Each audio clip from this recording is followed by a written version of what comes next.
읽겠습니다.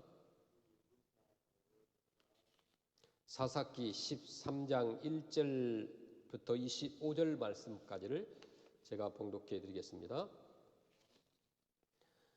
이스라엘 자손이 다시 여호와의 목전에 악을 행하였으므로 여호와께서 그들을 40년 동안 블레셋 사람의 손에 넘겨주시니라. 소라 땅의 단 지파의 가족 중에 마노아라 이름하는 자가 있더라.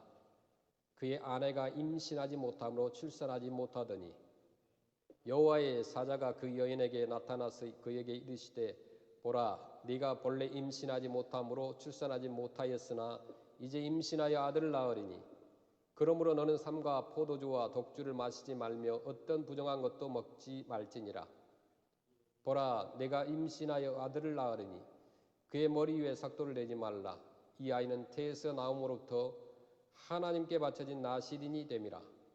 그가 블레셋 사람의 손에서 이스라엘을 구원하기 시작하리라 하시니 이에 그 여인이 가서 그의 남편에게 말하여 이르되 하나님의 사람이 내게 오셨는데 그의 모습이 하나님의 사자와 용모 같아서 심히 두려움으로 어디서부터 왔는지를 내가 묻지 못하였고 그도 자기 이름을 내게 이르지 아니하였으며 그가 내게 이르기를 보라, 내가 임신하여 아들을 낳으리니 이제 포도주와 독주를 마시지 말며 어떤 부정한 것도 먹지 말라. 이 아이는 태에서부터 그가 죽는 날까지 하나님께 바쳐진 나실인이 됨이라 하더이다 하니라. 마노아가 여호와께 기도하여 이르되 주여 구하옵나니 주께서 보내셨던 하나님의 사람을 우리에게 다시 오게 하사 우리가 그 낳을 아이에게 어떻게 행할지를 우리에게 가르치게 하소서 하니 하나님이 마노아의 목소리를 들으시니라. 여인이 밭에 앉았을 때에 하나님의 사자가 다시 그에게 임하였으나 그의 남편 마노아는 함께 있지 아니한지라.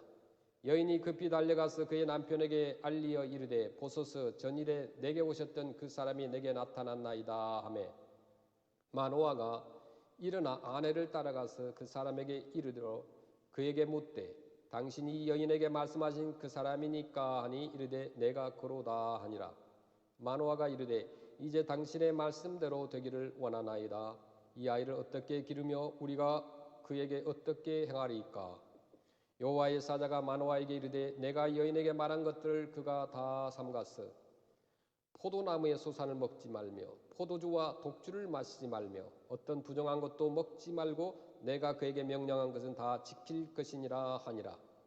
마노아가 여호와의 사자에게 말하되 구하옵나니 당신은 우리에게 머물러서 우리가 당신을 위하여 염소 새끼 하나를 준비하게 하소서 하니 여호와의 사자가 마노아에게 이르되 네가 비록 나를 머물게 하나 내가 내 음식을 먹지 아니하리라. 번제를 준비하려거든 마땅히 여호와께서 드릴지니라 하니 이는 그가 여호와의 사자인 줄을 마노아가 알지 못함이었더라.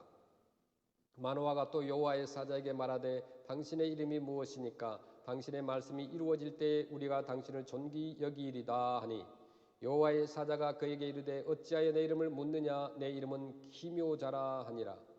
이에 마노아가 염소 새끼와 소제물을 가져다가 바위 위에서 여호와께 드리매 이적이 일어난지라.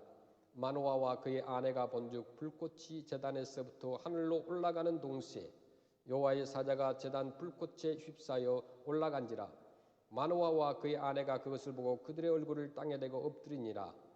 여호와의 사자가 마노아와 그의 아내에게 다시 나타나지 아니하니 마노아가 그제야 그가 여호와 사자인 줄 알고 그의 아내에게 이르되 우리가 하나님을 보았으니 반드시 죽으리로다 하니 그의 아내가 그에게 이르되 여호와께서 우리를 죽이려 하셨다면 우리 손에서 번제와 소제를 받지 아니하셨을 것이요 이 모든 일을 보이지 아니하셨을 것이며 이제 이런 말씀도 우리에게 이르지 아니하셨으리다 하였더라. 여인이 아들을 낳음에 그의 이름을 삼손이라 하니라. 그 아이가 자라매 여호와께서 그에게 복을 주시더니 소라와 에스다올 사이 마하네단에서 여호와의 영이 그를 움직이기 시작하셨더라. 아멘.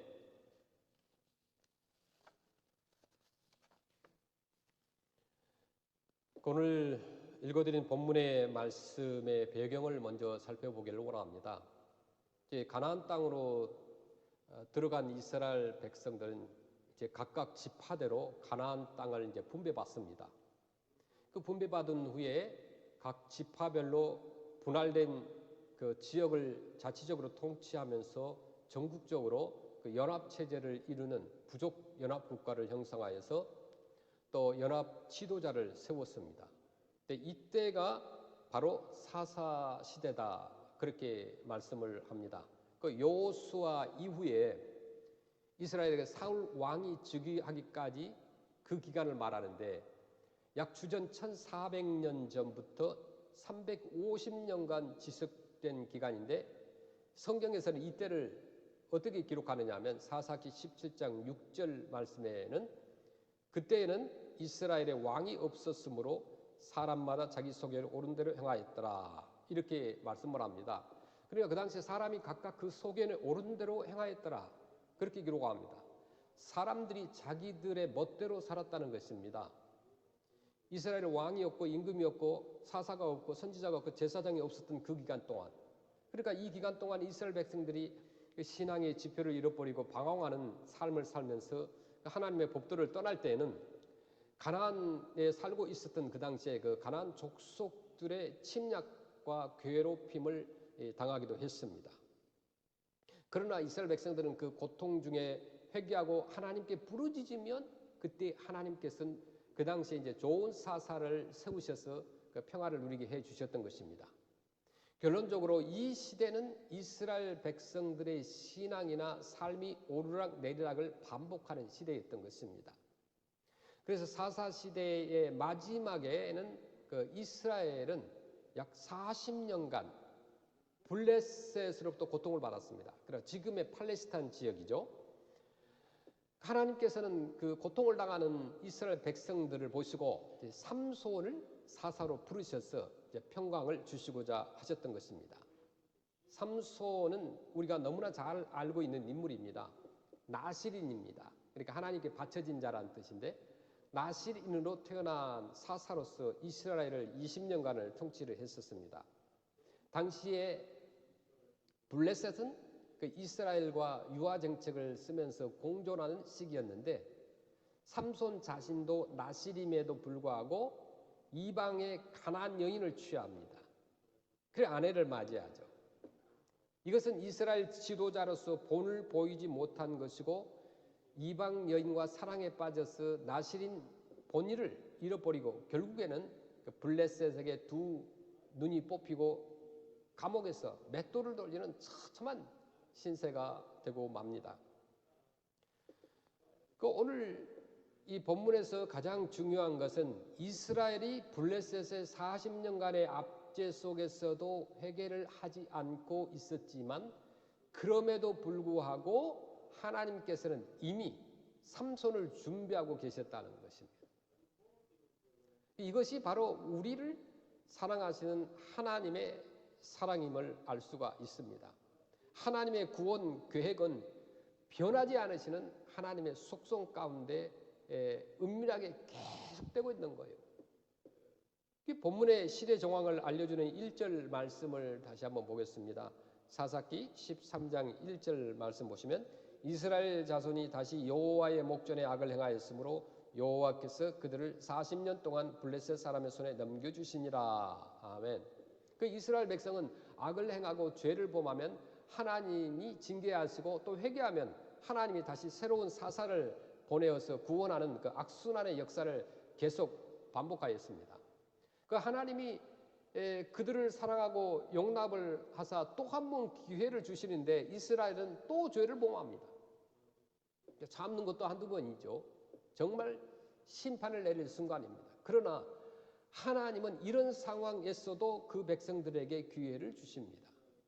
이들을 멸망시키거나 저주하거나 심판하기는커녕 주님의 백성들을 구출하기 위해서 사사를 예비하십니다. 그 사람이 누구냐? 바로 삼손이라는 거죠. 그 은혜란 무엇일까요? 은혜란 받을 자격이 전혀 없는 사람에게 베풀어 주시는 하나님의 일방적인 마음입니다. 그것이 은혜란 말의 뜻입니다. 받을 자격이 없는 이스라엘 백성들에게 베풀어지는 마음이야말로 하나님의 은혜가 아닐 수가 없습니다. 그 삼손의 탄생은 개인적으로는 희망을 잃었던 그 마노아와 그 아내에게 베풀어 주신 하나님의 은혜였습니다. 하나님은 자녀가 없어 절망과 슬픔에 빠져 있던 가정에 친히 은혜를 베풀어 주셨습니다. 하나님께서 몸소 이 부부의 곁에 찾아오신 것이죠. 이 하나님이라고 주체자가 하나님임을 밝힙니다.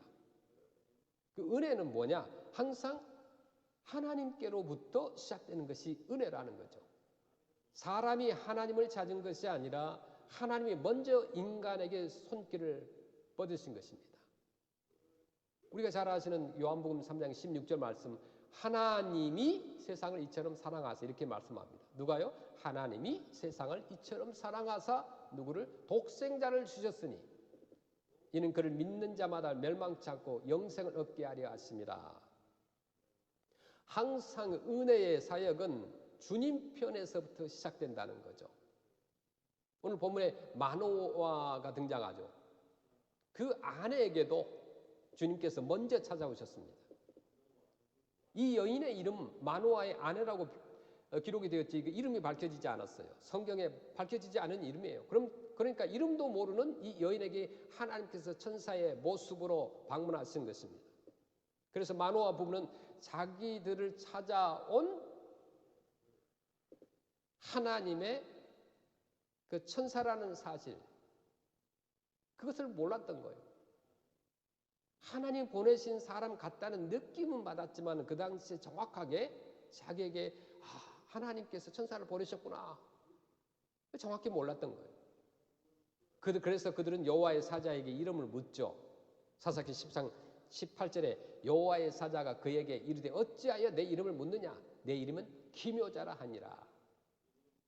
하나님이 자신의 이름을 기묘자라라고 말씀합니다. 그러니까 이사야 선지자도 장차 오실 메시아를 예언하면서 그 이름을 기묘자라라고 했습니다. 이 놀라운 분이 놀라운 방법으로 슬픔과 절망에 빠져 있는 이 여인의 곁에 다가오신 것입니다. 하나님이 자신의 이름을 기묘자라고 말씀하셨어요. 이것이 바로 은혜예요. 주님이 직접 우리를 찾아오십니다.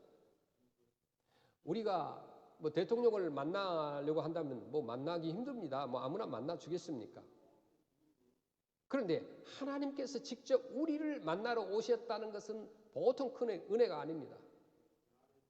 이 마노아의 가정이 받고 있던 고통을 해결하시고 그 시대에 새로운 희망을 주시기 위해서 친히 찾아오신 하나님의 은혜가 바로 지금 오늘 저와 여러분이 살아가고 있는 이 시대에도 계속되고 있다는 것이죠.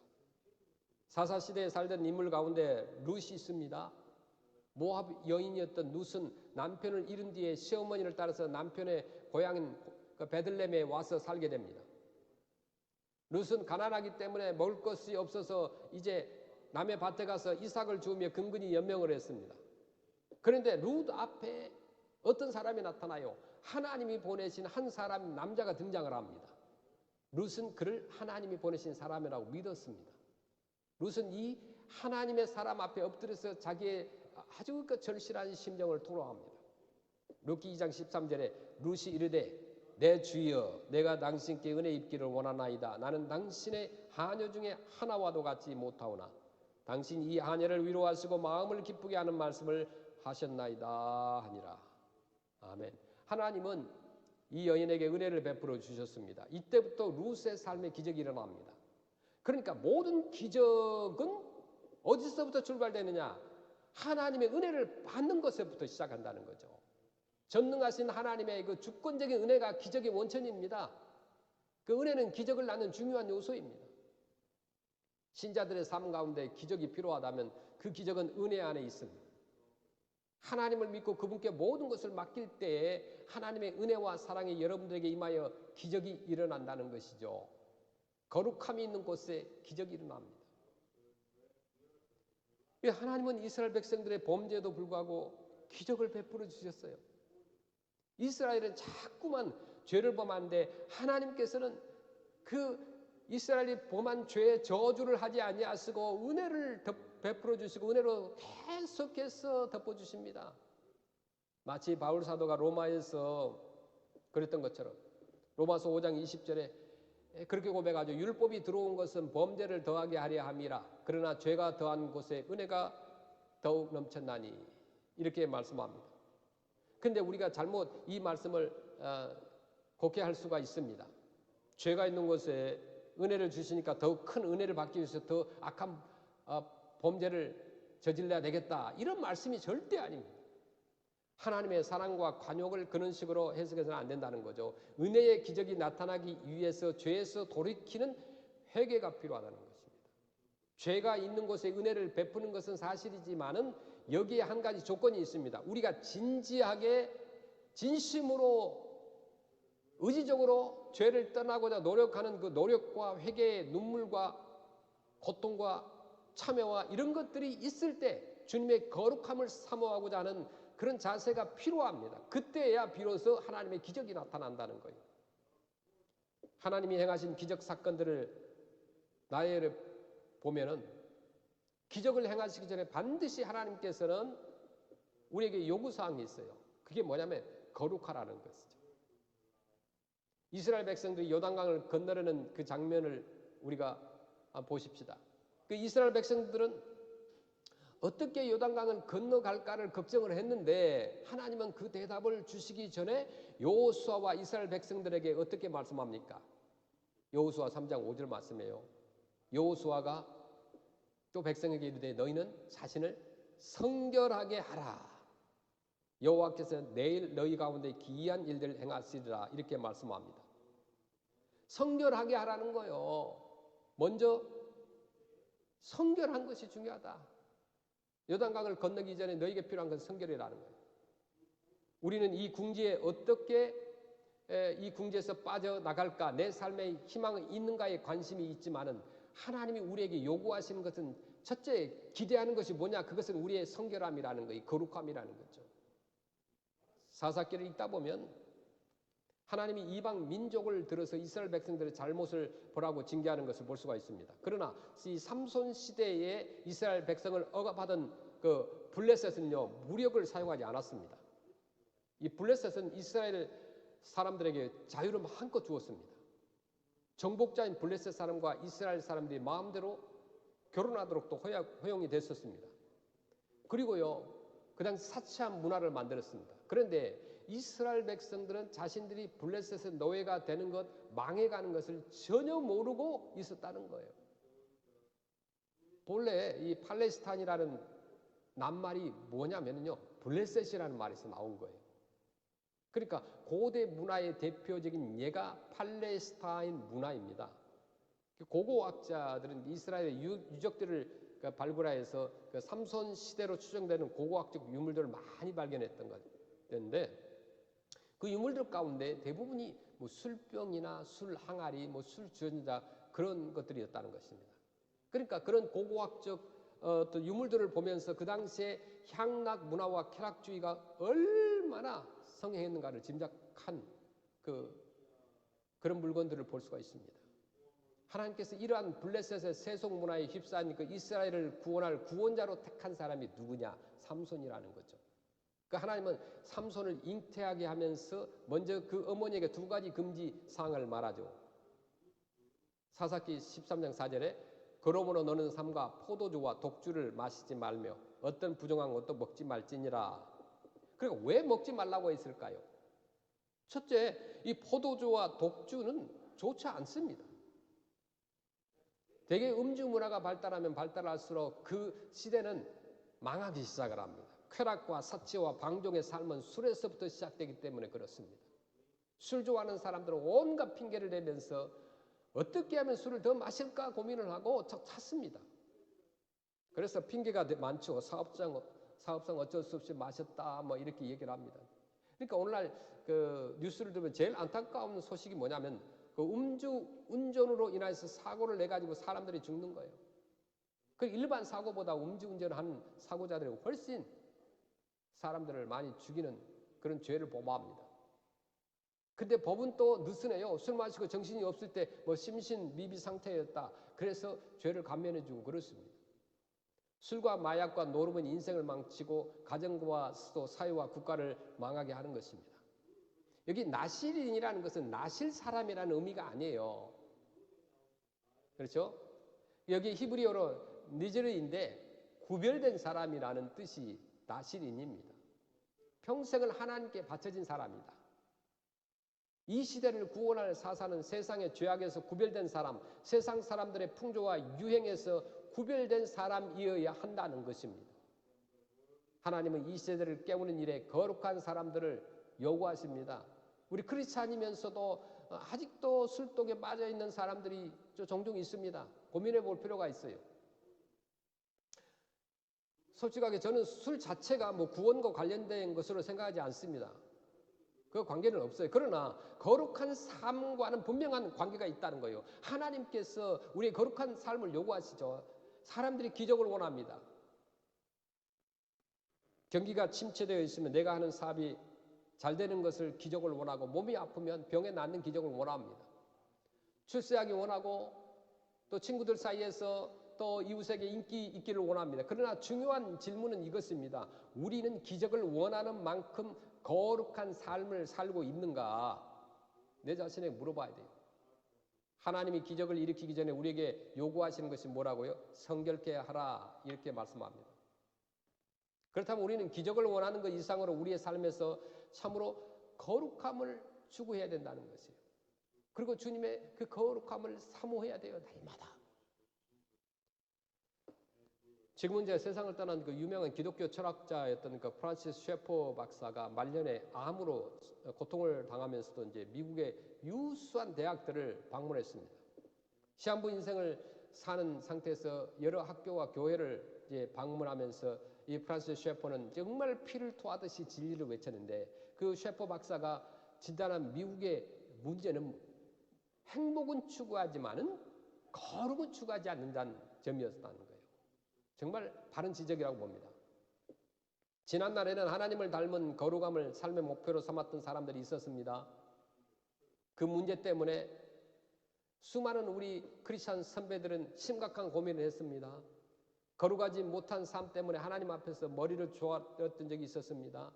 그런데 오늘날 우리 크리스찬들은 세상 사람들을 닮아서 출세와 세상 명예와 행복만을 원한다는 거예요. 우리는 거룩하신 주님을 닮아 거룩하게 살기를 원해야 됩니다. 부정하게 출세하고 잘 사는 것보다 손해보고 좀 못 살더라도 내가 하나님 앞에 거룩한 삶을 사는가, 이것이 하나님이 우리에게 원하시는 것이라는 거예요. 죄를 지으면 부자가 되고 행복하게 사는 것보다도 차라리 가난하게 살더라도 주님의 거룩함을 본받아 살기를 우리가 원해야 된다는 것입니다. 기적은 거룩함에서부터 시작되기 때문에 그렇습니다. 사사기 10장 8절 말씀에 기적의 또 한 요인이 나옵니다. 마노아가 여호와께 기도하여 이르되 주여 구하옵나니 주께서 보내셨던 하나님의 사람을 우리에게 다시 오게 하사 우리가 그 날 아이에게 어떻게 행할지를 우리에게 가르치소서 하니. 아멘. 이 8절 말씀에 기적의 한 또 요인이 나오는데, 마노아가 무엇을 했습니까? 기도했습니다. 하나님의 아들을 주기로 이미 약속하셨는데도 마노아는 기도를 한 거예요. 기도야말로 오늘날 기적의 언약이 이루어지는 통로라고 그렇게 믿습니다. 하나님은 약속한 대로 행하십니다. 그러나 성도가 기도할 때를 기다리는 거예요. 기도는 하나님의 약속을 성취하는 통로인 줄로 믿습니다. 기적이 일어나지 않는 이유가 무엇인가?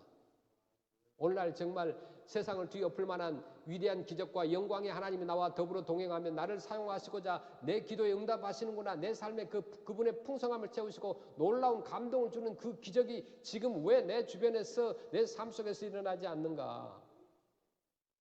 그 질문에 대한 대답이 야고보서에서 이렇게 기록합니다. 야고보서 4장 2절 말씀에 너희는 욕심을 내어도 얻지 못하여 살인하며 시기하여도 능히 취하지 못함으로 다투고 싸우는도다.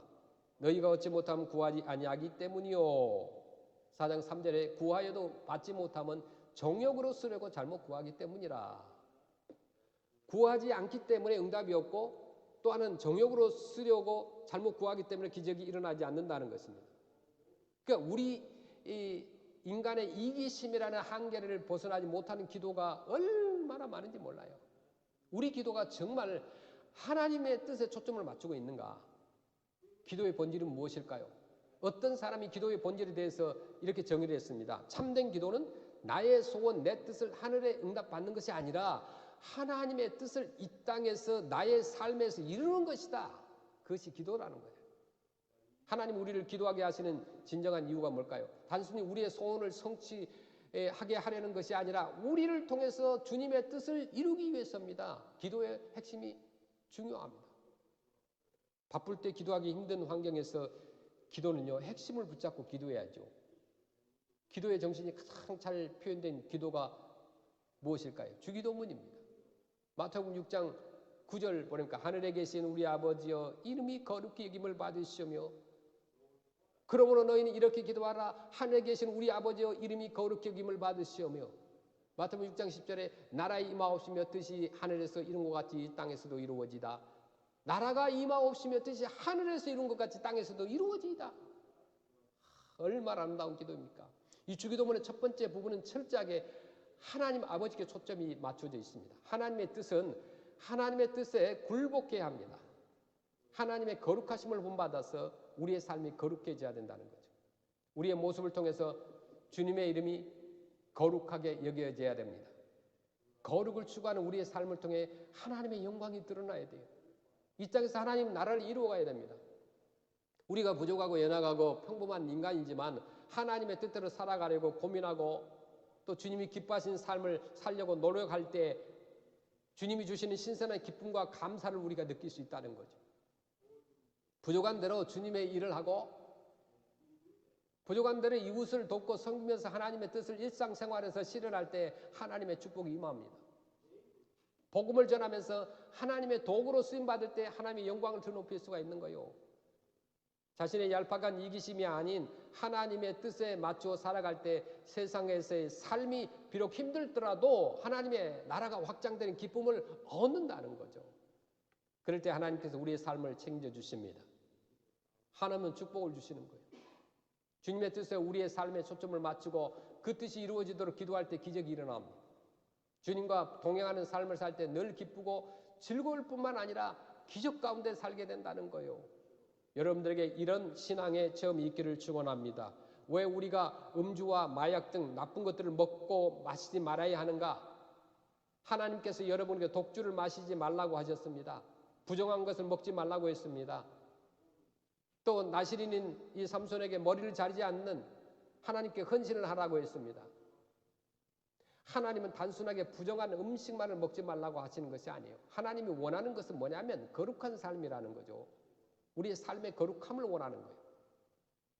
사사기 13장 13절에 여호와의 사자가 마노아에게 이르되 내가 여인에게 말한 것들을 그거 다 삼가고 14절에 포도나무의 수산을 먹지 말며 포도주와 독주를 마시지 말며 어떤 부정한 것도 먹지 말고 내가 그에게 명령한 것은 다 지킬 것이니라 하니라. 사사기 13장 5절에 보라 내가 임신하여 아들을 낳으리니 그래 그의 머리 위에 삭도를 대지 말라. 이 아이는 태에서 나옴으로부터 하나님께 바쳐진 나실인이 됨이라. 그가 블레셋 사람의 손에서 이스라엘 구원하기 시작하리라 하시니 아멘. 하나님의 은혜로 태어나는 삼손도 어머니와 같이 위에 두 가지 금지사항을 지켜야 했고 이와 더불어서 머리를 자르지 말아야 했습니다. 머리를 자르지 않는다는 것은 하나님 앞에 헌신했다는 표시입니다. 본래 나시린은 일정 기간만 서원할 수도 있고 평생을 서원할 수도 있는데 하나님은 삼손에게는 평생 헌신할 것을 요구하셨습니다. 오늘 말씀의 전체적인 말씀의 결론입니다. 하나님께 바쳐진 자로 태어난 삼손은 나시린 삶의 길을 가야 하는 자였었습니다. 즉 하나님 앞에서 거룩하고 성실하게 살아야 했고 또 이스라엘 지도자로서 신앙과 삶의 모범을 보이는 삶을 살아가야 했습니다. 그러나 삼손은 그 길을 떠나 육체의 정욕과 안목의 정욕과 또 이생의 자랑들을 따라 세상적인 삶을 살아가다 결국에 하나님의 진노를 당하게 됩니다. 삼손 그는 복되게 태어났으나 마지막엔 비참함을 당하며 살아간 자가 되었습니다. 삼손의 이야기는 오늘날 교회의 지도자인 사역자들은 물론 예수를 구세주로 영접하고 신앙의 길을 걸어가는 우리 모든 크리스찬들에게 주시는 하나님의 경고의 메시지라고 그렇게 믿습니다. 삼손은 흠이 많은 나시린으로 살았지만은 예수님은 나시린으로 오셔서 흠이 없으셨고 우리를 위해 십자가에 죽으시고 모든 매인 것을 풀어주셨습니다. 그것이 십자가의 사건입니다. 따라서 우리는 예수 그리스도의 피로 구원받은 영적인 나시린입니다. 절대로 하나님은 우리를 버리지 아니하십니다. 삼손의 이야기 속에서 하나님의 아들 예수 그리스도를 통해서 구원하신 구속의 하나님을 우리는 절대로 버리지 않는다는 영원한 복음의 메시지를 발견하게 됩니다. 그래서 예수 그리스도의 피로 구원받은 우리는 다시 더 성장하고 자라나야 할 책임이 있다는 거예요. 하나님이 우리를 다시 일으켜 세우기를 원하십니다. 이 정말 어려운 시기에 코비드-19 때문에 이 어려운 시기에 우리가 놓지 말아야 될 것은 기도의 끈을 놓지 않는 거예요. 그래서 계속해서 줌으로 만나고 또 페이스북으로 만나고 인터넷으로 만나고 전화로 만나고 직접 대면할 수 없지만은 어떻게 해서든지 만나서 함께 기도하고 세워지고 하나님 앞에 기도하면서 거룩하고 거룩하라고 하신 그 주님의 거룩하심을 닮아가면서 오늘날 할 수 있는 대로 주님의 확장에, 주님 나라의 확장에 우리가 헌신하기를 간절히 주님의 이름으로 축원드립니다.